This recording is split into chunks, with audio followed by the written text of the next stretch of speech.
नमस्कार दोस्तों, स्वागत है आपका हमारे चैनल डिजिटल ज्ञान में। आज हम आपको बताएंगे गेहूं, सरसों, चना, मसूर में जो स्लॉट बुकिंग की प्रक्रिया रखी गई है, उस स्लॉट बुकिंग की प्रक्रिया में आपको क्या जानकारी होना अति आवश्यक है।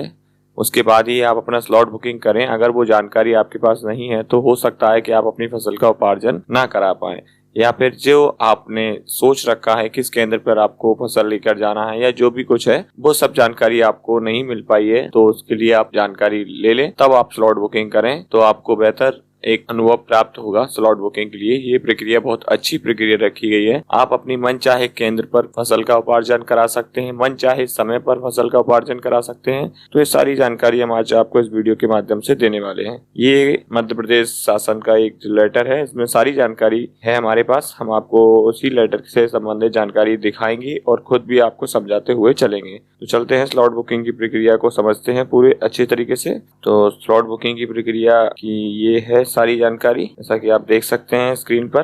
तो स्लॉट बुकिंग की प्रक्रिया में इस वर्ष जो रखी गई है उसमें डला हुआ है, ई उपार्जन पोर्टल पर पंजीकृत किसानों को अपनी उपज विक्रय हेतु एसएमएस प्राप्त होने का इंतजार करने की आवश्यकता को समाप्त करते हुए कृषक उपज तैयार होने पर विक्रय हेतु उपज एवं उपज क्रय की दिनांक का चयन करें, स्वयं ई उपार्जन पोर्टल पर कर सकेंगे। इसकी व्यवस्था निम्नानुसार रहेगी। मतलब कि अब किसान को एसएमएस का इंतजार नहीं करना है। जो पहले खाद्य विभाग द्वारा मैसेज आते थे तब किसान अपनी फसल को लेकर उपार्जन केंद्र पर जाता था और उसके पास समय है तो भी जाना है, नहीं है तो भी जाना है, क्योंकि मैसेज की दिनांक निकलने पर फिर उनकी फसल का उपार्जन होने में काफी समस्या आती थी। तो उस समस्या को दूर करते हुए स्लॉट की प्रक्रिया रखी गई है। इसमें किसान अपने मनचाहे समय पर उपार्जन कराता है कब उसको जाना है। तो इसमें पहला पॉइंट है, प्रत्येक उपार्जन केंद्र पर चना, मसूर एवं सरसों की तौल क्षमता का निर्धारण पोर्टल पर किया जाएगा, जिसके अनुसार प्रति तौल कांटा प्रतिदिन 250 कुंटल के मान से गणना की गई है। मतलब कि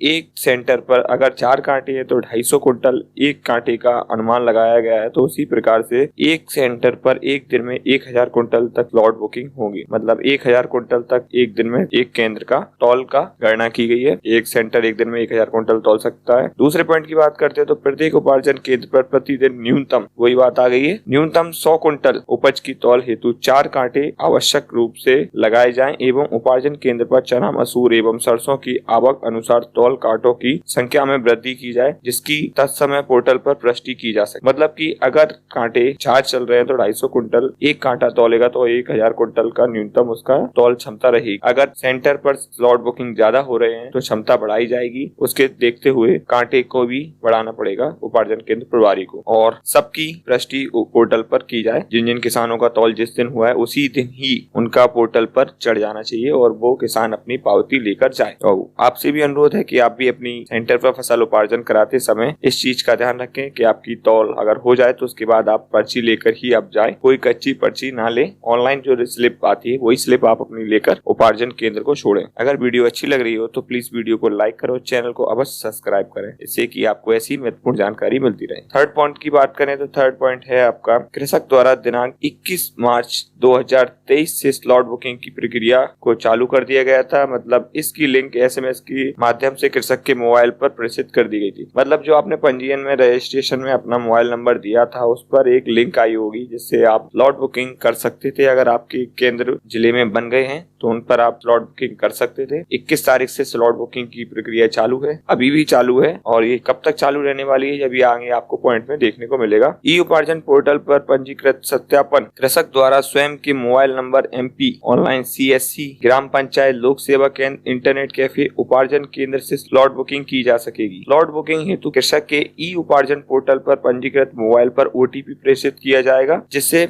पोर्टल पर दर्ज करना हो। मतलब कि आप अपना स्लॉट बुकिंग कहां से करा सकते हैं वो सारी जानकारी इसमें दी गई है। ऑनलाइन CSC सेंटर, ग्राम पंचायत, लोक सेवा केंद्र, इंटरनेट कैफे, और जिस केंद्र पर आप अपनी फसल का उपार्जन कराना चाहते हैं उस केंद्र से भी आपकी फसल का स्लॉट बुकिंग कर दिया जाएगा। अगर आप चाहें तो दूसरे केंद्र पर भी करा सकते हैं और आप अपने मोबाइल से भी कर सकते हैं। अगर आप करना चाहें तो हमारे चैनल पर वीडियो पड़ी हुई है, उस वीडियो को देखकर आप अपना घर बैठे अपना मनचाहा केंद्र पर अपना फसल का उपार्जन करा सकते हैं स्लॉट बुकिंग के माध्यम से। चलिए तो थर्ड पॉइंट की बात करते हैं। उपार्जन का कार्य सोमवार से शुक्रवार तक किया जाएगा एवं उपज विक्रय हेतु इस अवधि की स्लॉट बुकिंग की जा सकेगी। मतलब सोमवार से शुक्रवार तक स्लॉट बुकिंग कर सकते हैं, उसी समय में आपका फसल का उपार्जन किया जाएगा। कृषक द्वारा उपज विक्रय हेतु स्लॉट बुकिंग उपार्जन के अंतिम 10 दिन को छोड़कर की जा सकेगी एवं स्लॉट बुकिंग की वैधता 7 दिन तक रहेगी।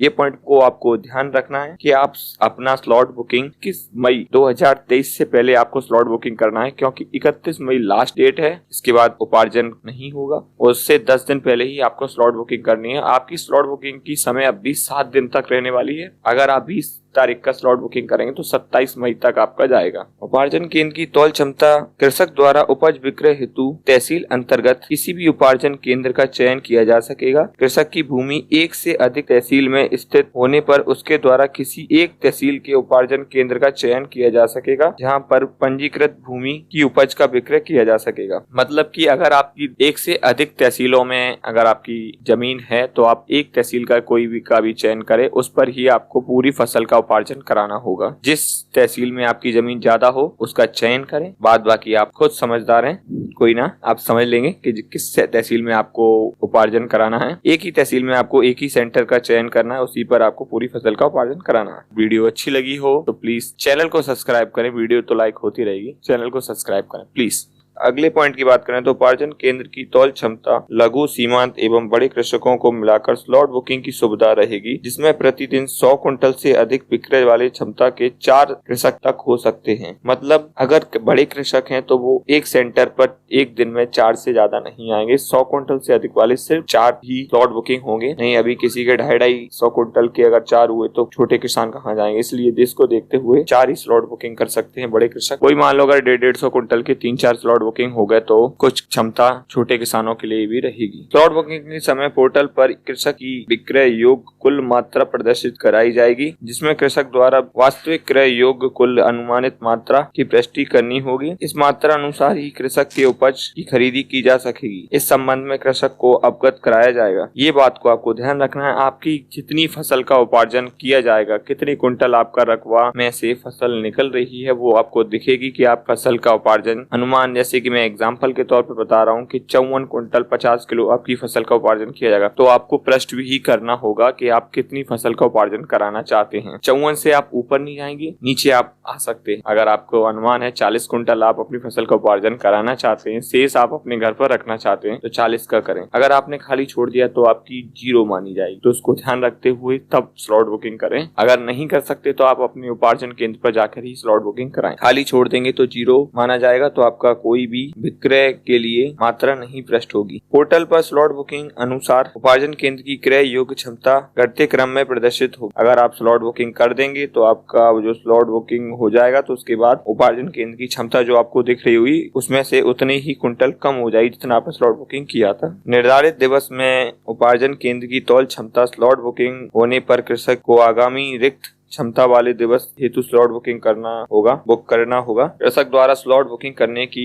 उपरांत उपार्जन केंद्र का नाम, विक्रय योग्य मात्रा एवं विक्रय की दिनांक SMS के माध्यम सूचित की जाएगी तथा इसकी प्रिंट भी निकाला जा सकेगा। मतलब आप स्लॉट बुकिंग करेंगे तो आपको मैसेज के माध्यम से मात्रा, नाम, विक्रय हेतु उपार्जन केंद्र का नाम और दिनांक भी आपको मैसेज के माध्यम से मिल जाएगी। इसका प्रिंट भी निकाल सकते हैं। कृषक द्वारा विक्रय की जाने वाली संपूर्ण उपज की स्लॉट बुकिंग एक समय में ही करनी होगी। आंशिक स्लॉट बुकिंग, आंशिक विक्रय नहीं किया जा सकेगा। मतलब आप एक दिन में ही आपको स्लॉट बुकिंग करना है। अगर आप चाहें कि थोड़ी उपज आज विक्रय कर लें, थोड़ी अगले महीने कर लें, वो ऐसा नहीं होगा। आप जब स्लॉट बुकिंग करेंगे आपको कुछ समय अवधि मिलेगी 7 दिन की, उसी समय अवधि में आपको पूरी फसल का उपार्जन कराना रहेगा। अगर आप चाहें कम कम करके कराएं, 2 बार में कराएं, नहीं हो सकता। इस चीज का भी आपको बहुत अच्छे से ध्यान रखना है। कृषक द्वारा निर्धारित उपार्जन केंद्र का स्लॉट बुकिंग करने के उपरांत अन्य केंद्र पर कृषक पंजीयन परिवर्तित स्थानांतरण की सुविधा नहीं रहेगी। अगर आपने स्लॉट बुकिंग जिस केंद्र का किया है उसी केंद्र पर आपको फसल का उपार्जन कराना रहेगा। आप चाहेंगे आपका फिर स्लॉट बुकिंग करने के बाद स्लॉट किसी अन्य सेंटर पर परिवर्तित हो जाए या फिर स्थानांतरण हो जाए, ऐसा नहीं होगा। आपको यह स्लॉट बुकिंग सोच समझ के करना है कि कहीं आपको बाद में असुविधा ना हो। सुविधाजनक ही होने पर ही आप स्लॉट बुकिंग करें तो आपके लिए फायदेमंद रहेगा। अंतिम पॉइंट क्या है वो भी देख लेते हैं। कृषक को स्लॉट बुकिंग के समय पोर्टल पर आधार लिंक, बैंक खाते क्रमांक एवं बैंक का नाम प्रदर्शित कराया जाएगा, जिसमें समर्थन मूल्य पर उपार्जन स्कंद का भुगतान किया जाना है। कृषक द्वारा अपनी बैंक की पासबुक के खाते का मिलान कर स्वयं पोर्टल पर सत्यापन करना होगा। उसके उपरांत ही स्लॉट बुकिंग की जा सकेगी। पोर्टल पर प्रदर्शित बैंक खाता त्रुटिपूर्ण होने